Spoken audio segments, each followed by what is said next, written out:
Hi, I'm Whitney Stevens. And I'm Yoyo Blackfire. And this is Unstable.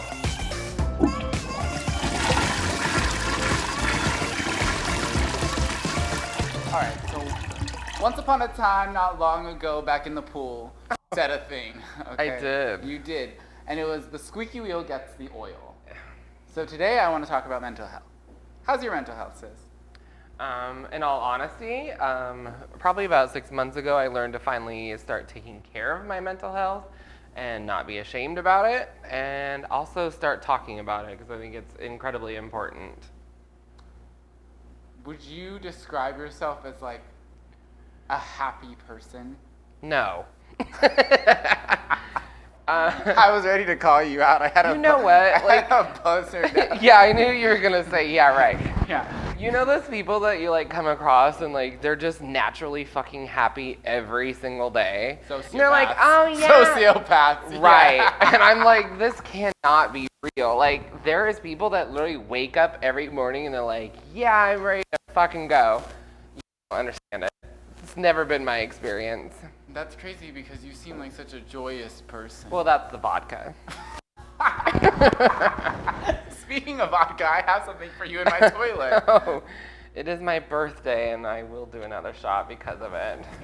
I do not condone drinking vodka to make you happy. It's just my own personal route. It's not a solution. People have vices, right? I mean, like, I struggle with mental health a bunch, but anyone who knows me knows that drinking's not necessarily my vice. No, you're just high as hell all the time. I love to smoke weed. I love to smoke weed. And, like, I don't really think it hurts anyone. Like, No, absolutely not. but it's also, like I said, it's not a solution. It's just kind of something I do to get through it all. And I like it because it does calm me and it helps me be present and a little more, like, focus-minded. But I know it doesn't work for everyone. You can't smoke pot. I absolutely cannot. If I try to smoke pot, I just go to sleep, like immediately, or I'm convinced that a giant chicken is trying to break my door to abduct me and take me to some faraway place. It's irrational. That's really the nightmare you're living with me and these Oh my together. god, that's where that came from. Holy shit. Do you like my outfit? For those of you who are only listening to the podcast, be sure to subscribe on Patreon so you can see these amazing outfits. I mean, we look really good. We look tan as fuck. Well, we We tan specifically for these outfits. Yeah, it's true. I had these outfits made for this tan. You know what? Actually, tanning is part of my mental health. I totally agree. I mean, isn't that like science? Like, we are plants and we need, like, sunlight to some extent and, like, nature and air. Yeah, And vitamin D and not just dick, I think is what they say. I don't know. But all of a sudden you said that and my throat felt empty. it's closed up. In need of a stretch. No, 100% actually, like going outside and getting some sun is part of my mental health plan because I literally do.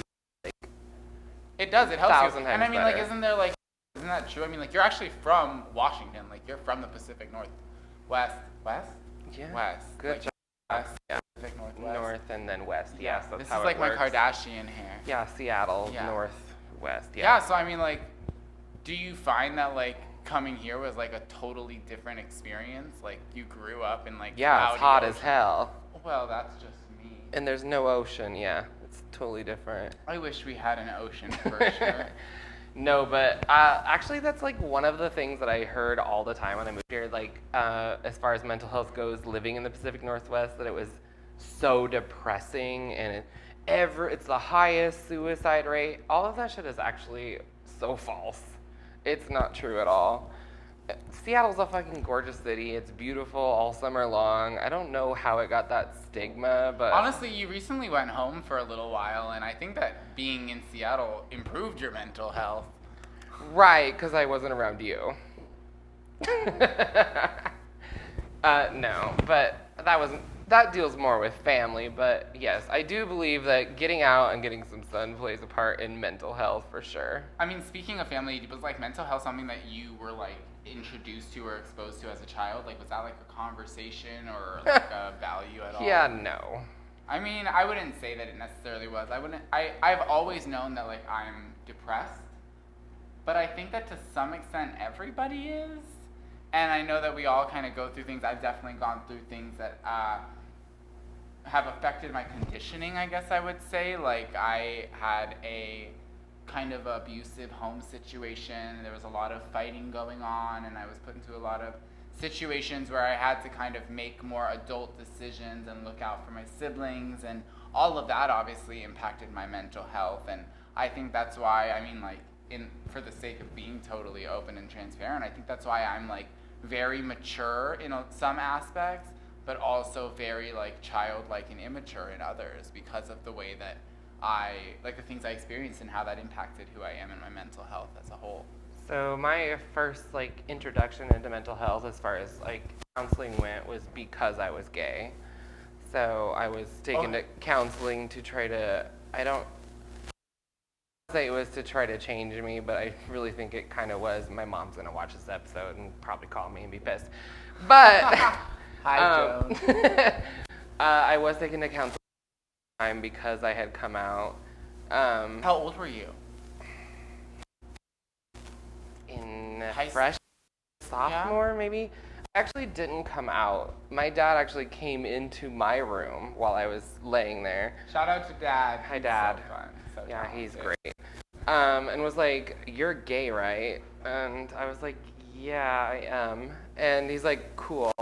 I'll take your mom for a ride in the truck and tell her." Hey. Yeah, so I didn't even have to do that. Like, my dad just took care of my whole aspect for me. Honestly, I don't think I ever really came out either. I've always been super feminine. I've always been queer. I've always been what I now identify with as like what the natives call like two-spirit or non-binary. Very like fluid and whatever. So like everyone always just assumed I was gay, but I like assigned females at birth. I like assigned males at birth. I like everyone.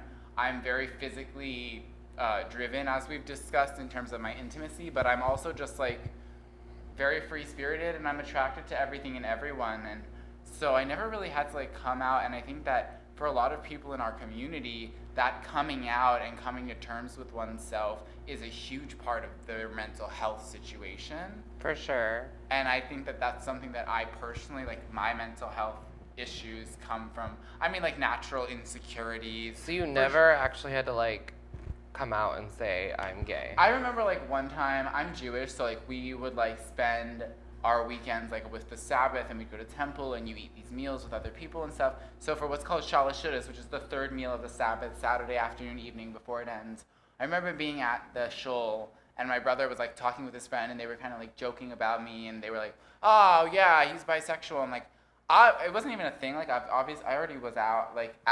I like that. Like I was already like open with boys, open with girls, like whatever. I've always been me. But I remember it was like a big deal because I felt like, regardless of the truth of it, like there was like a disrespectful air about like you're my brother, and like you should have my back before you have your friend's back or something like that.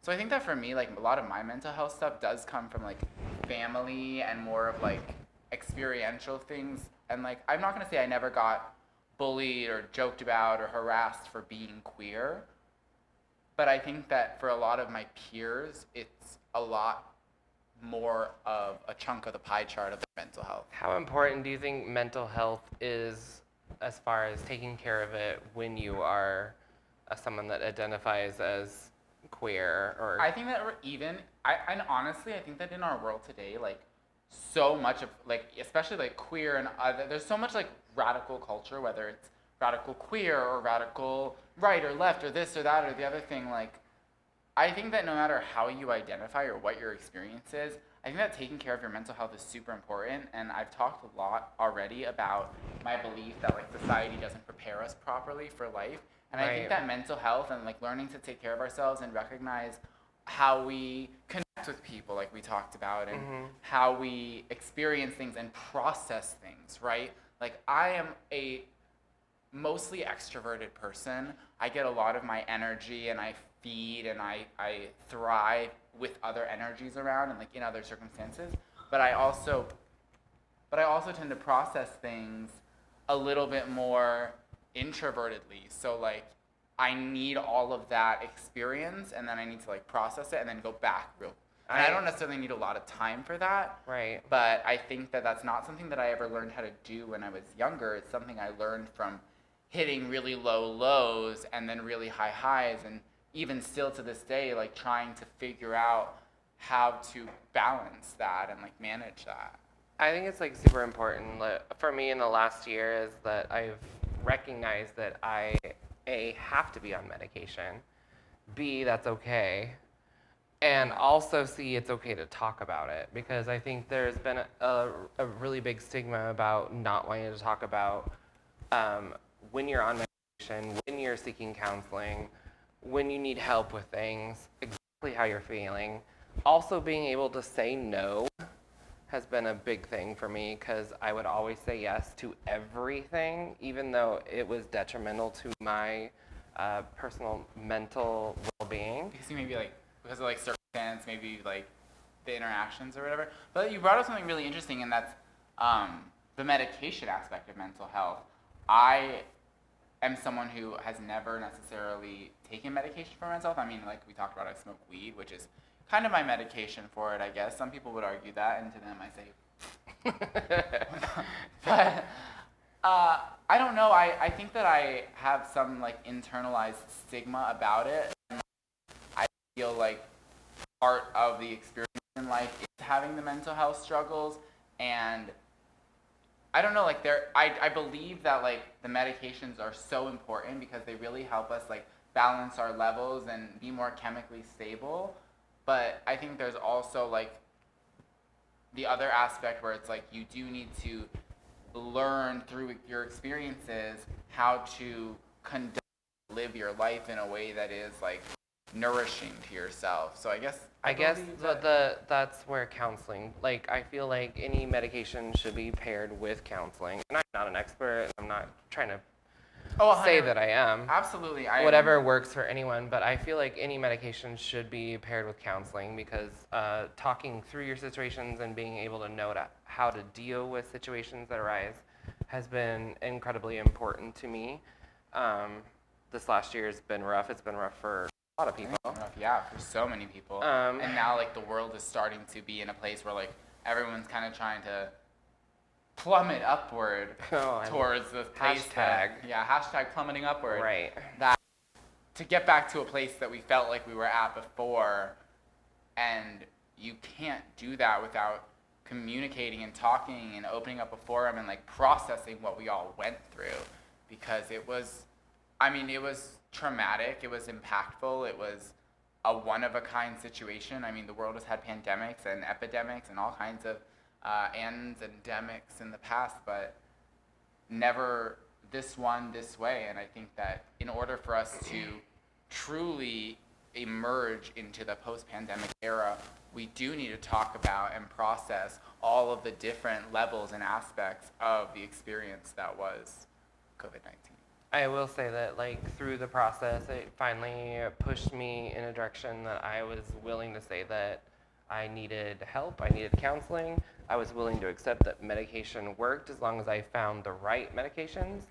I think that's incredibly important, because if just because one doesn't work, I went through numerous concoctions of antidepressants and anti-anxieties, and some were absolutely horrible, and then I finally landed on something that works for me. So I think it's important to like people know that just because the first time you try something and it doesn't work for you, that there is a myriad of options to try to help you through what you're dealing with and make you feel like Jan that wakes up every morning and is happy to live life, because it actually can happen with the right brain chemistry, even if that relies on medication. So when it comes to your mental health, are you the kind of person that kind of keeps it to yourself, or are you someone who kind of has someone, or are you an open book? Like I just reach out to whoever I can. I typically am someone who I'm certainly communicative about it, but I do think that I'm someone who tries to bottle things up, and then I get to the point where I'm going to explode. And as someone who has battled with suicide and depression for my whole life, I think that that's something that now in my mid-20s, I'm trying to grow through a little bit and be a little bit more aware of when I'm being challenged and when I'm slipping, maybe. I think there's like maybe a fine line. So, I mean, from my experience with you, you're typically like on top of I feel like you handle your own, but you're certainly very emotional. Like, Oh, well, yeah, duh. I mean, it's weird. I cry over everything. No, you hate crying. Oh, yeah, right. I think I've cried 3 times today. I think turning 37, all of a sudden I'm hormonal or something. Well, actually, you're pregnant. Oh, perfect. Yes. It's not yours, thank God. No. I think I, for the longest time, pretty much bottled it up and didn't talk about it. But I think last year when I left Arizona to move to Washington, I didn't actually leave to move to Washington. It just ended up that way. But I literally started to take care of myself, both for my mental health and spiritually. Isn't it crazy? I mean, like, I remember specifically one of the things that stands out to me, because you are someone who partakes in the booze. No, not that me. You were really, really avid about drinking water. And I noticed too that when I am really good about like staying hydrated, I feel better. Like my mental health is like a little bit better. And I guess that probably falls into like the physiology, like chemical, sciencey stuff of our bodies and mental health. Or maybe you're just actually trying to take care of yourself and simply just mental that. health. Yeah. Mental health. Exactly. Mental health. But yeah, so like going back there, I finally started regularly going to counseling. I had a really good friend that was going through the exact same experience I was, that I reached out to, and we would literally just call each other and talk through our feelings, and that like it was like a great experience that you're not alone. Like other people go through this kind of life trauma. But then I also went to a psychologist, got on medication. Took me a couple of different trials and errors to find something that worked for me. A psychiatrist, right? Yes. Psychiatrist is the one that does the medicines. Ologist is just the shrink, right? Yeah, I think so. Yeah. My dad's a psychologist. Psychiatrist. No, my dad. No, Oh, psychiatrist. yeah, you're the yes. psychiatrist. Yes, my bad. Well, she saw both. More than one thing to meet you. Well, I saw a plethora of people to try to fix me. No, but once I found the right combination for me, a lot of antidepressants will make you unable to have sex, which can be something that affects your mental. That would destroy me. That's- Could you imagine if I was impotent? I thought you were, but Yeah, but right now it's by choice. it is something that can play actually a more negative effect on your mental health, because it's something that now you like. I'm 28 years old. I'm not able, or I'm not. And I can't have sex. Yeah, and it can play like a more detrimental experience on your mental health. But there are like different things to try to like find the concoction that works for you, because the benefits definitely outweigh the negative.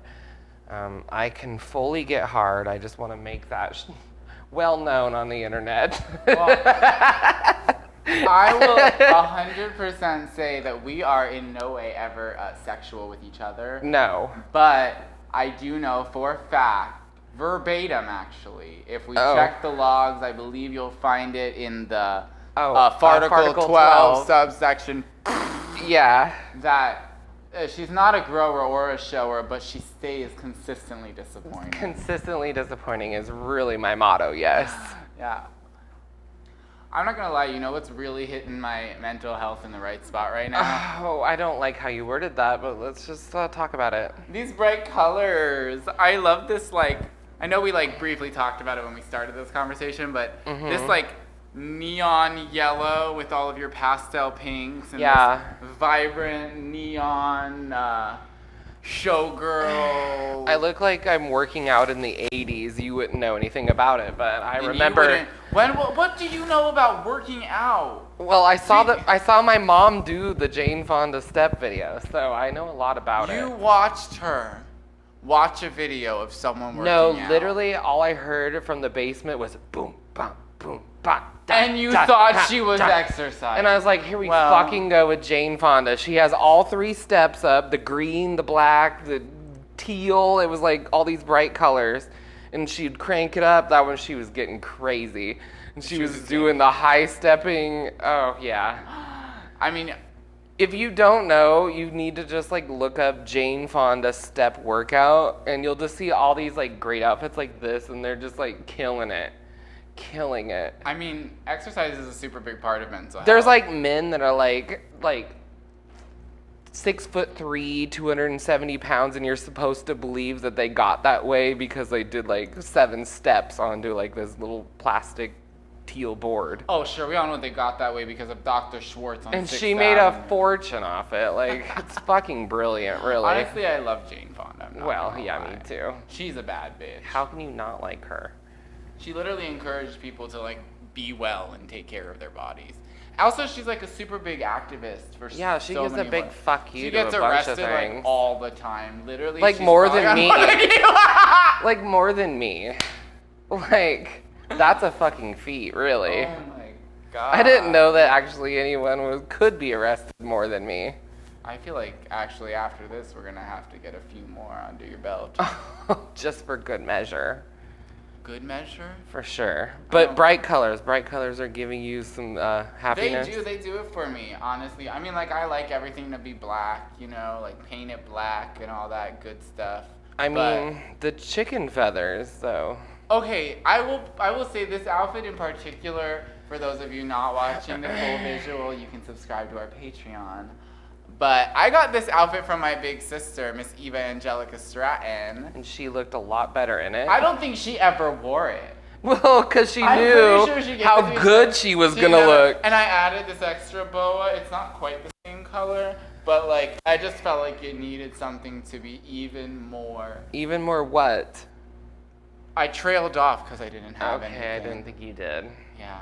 It probably would have looked better on her, but you look ravishing in hot pink. Thank you so much. And you look like that stool is holding you up. Barely. Yes.